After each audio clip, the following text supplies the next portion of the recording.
Hey everyone, it's Presley of ActOutGames.com here, and today we're going to be doing a little review of some of the comics that came out on Free Comic Book Day. So you might be, if you have been staying with us for a while and actually watching the comic book videos that we used to do all the time, you aren't accustomed to my dad being here. But we decided that we would be doing comic books, and we would each choose 2 comic books a month, which we've been forgetting to do. Whoops. But 2 comic books a month, our favorite comic books from the month. We are going to pick our 2 favorites and then review those. Although I am a bit afraid it's just Squirrel Girl, Lumberjane, Squirrel Girl, Lumberjane, Squirrel Girl, Lumberjane. Gotham Academy might slip in there every once in a while. Squirrel Girl, Lumberjane, Gotham Academy. It's possible. Just like doing that over and over again. Yeah, I'll probably do Doctor Strange every month. Yeah, Doctor Strange, Squirrel Girl, Lumberjane's Gotham Academy. Yeah. Just a rotation through that. Tomboy. Yeah, Tomboy. We'll probably, I don't know, only one There's lots of to good do ones. Tomboy. But, so we just went to Free Comic Book Day on Saturday. We got a bunch of books. We got like 8, I think, of the free books in the process. And so, maybe even more. Yeah. We thought we'd start and do this month, and we'll just do free, but we're limiting this to just Free Comic Book Day books. Yes. There were some other books, like this month Squirrel Girl is really funny because it's a choose your own adventure that's all wacky and stuff. The Doctor Strange was one of my good. earliest memories that I have is, I don't remember where I found, I think like you gave it to me or I just found it in like a book bin. Oh. I found a choose your own adventure. Did not understand how the book worked. Just read it linearly. Cover to cover. I had no idea what was going on because I was dead and then I was alive. And then I died again, and then my best friend died, but then we were both alive and we won. Alright, let's review some comic books. Yeah. What do you want to go first? We'll take turns. Sure, okay. We'll do 1 and 1. I'm going to start with DCSuperHero Girls, which came out, which I'm really excited about. I'm really glad that it came out. As always, it's really good. We definitely want to support DC Girls. They're such a cool thing. And always it like primarily, like, well, it only focuses on our main character and our main villain girls. And it's really cool. So kind of the plot of this one is it's finals. It's the finals day, dun dun dun, which I think is time. I'm not even sure. Finals are happening at some point. Yeah, it's pretty close. Finals are happening soon. Yeah. So it's about the finals. So Wonder Woman and everyone are just kind of, they did like a PE class.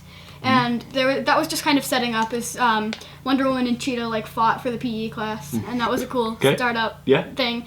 But then Supergirl gets worried about finals, and she gets some backstory where I guess she attended a school that was like closer to her where she lives, and she failed the finals because the mean girls of her school stole her horse, and then she tried to get her horse, and then her whole project was about a crystal that grew and you put like drops on it. But as she was trying to go get her horse back, she knocked over the juice, and then the crystal got so big and like destroyed a lot of stuff.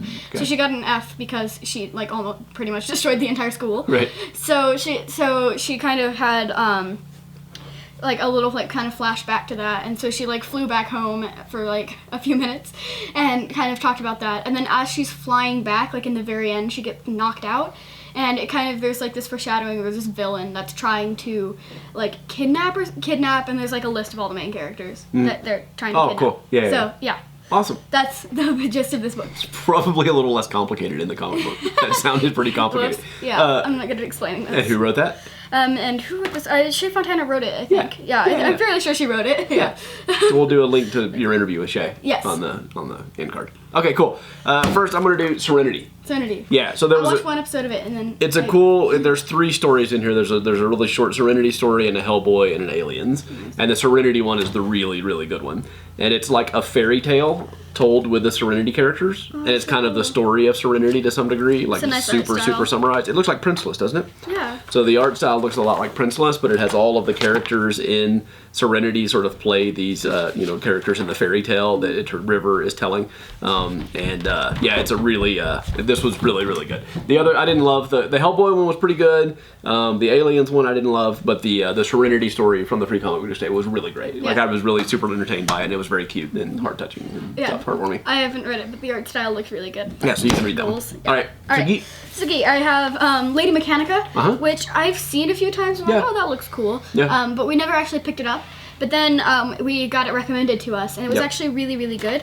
So on the back, as it very nicely says on the back, it's about this girl, and she survived, which is actually very similar to one of my characters. She survived her limbs like being replaced with robotic limbs. The tabloids dub her Lady Mechanica, the sole survivor of mad scientist horrific experiments which left her with mechanical limbs. Okay. So it was similar to my character, kind of like the Winter Soldier with the one arm. Yeah, except all of her limbs. Except all of the limbs. Yeah. So she, in this, she there's like a little like kind of what's dubbed as a demon terrorizing the area, which is this thing right here. Yeah. And she is basically trying to hunt it down before like these professionals get to him. But then they came from the same like master in the same place. Oh, cool. Okay. So basically, it kind of talks about what like the story, and talks like she doesn't remember what happened.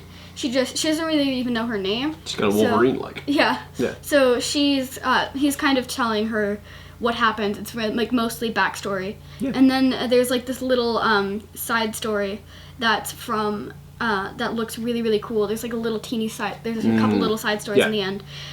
There's one from I believe like book 2, and then there's one which is like there's this girl and she looks like I think she might be also Mechanica, and it's kind of telling the story where there are these guys and they're harassing her.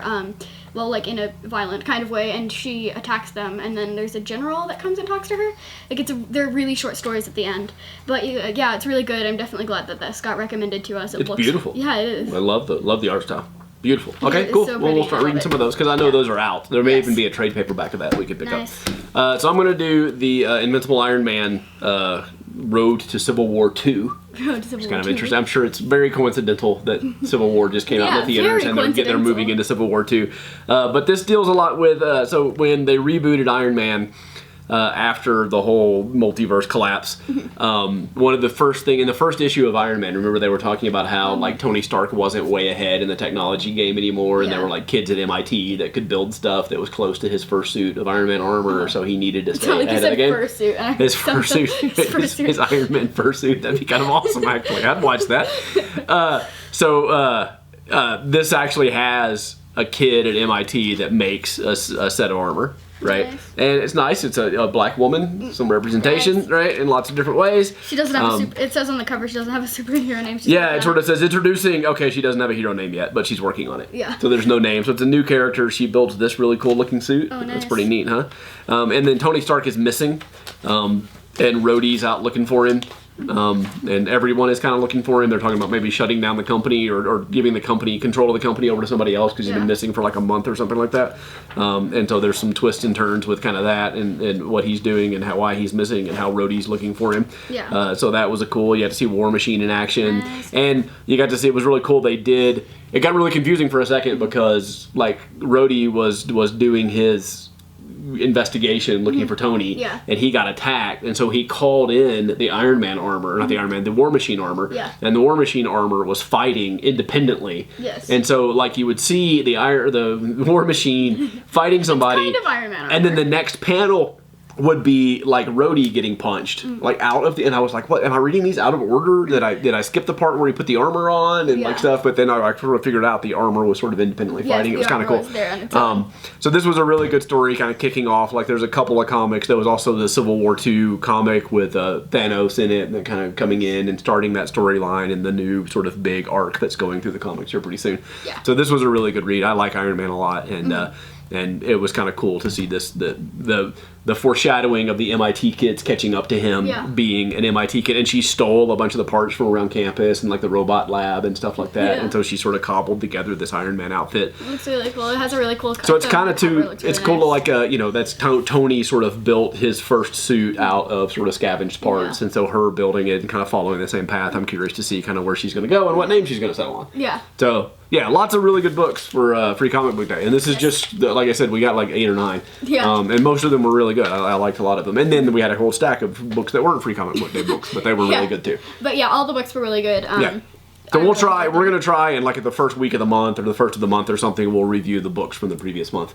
And we'll do this. We'll each pick a couple of favorites and talk about them. And, Yeah? That sounds good. We'll try and keep up with that this time. Yeah. All right. So yeah, thank you for watching, and I'll see you tomorrow. Bye. Bye, guys.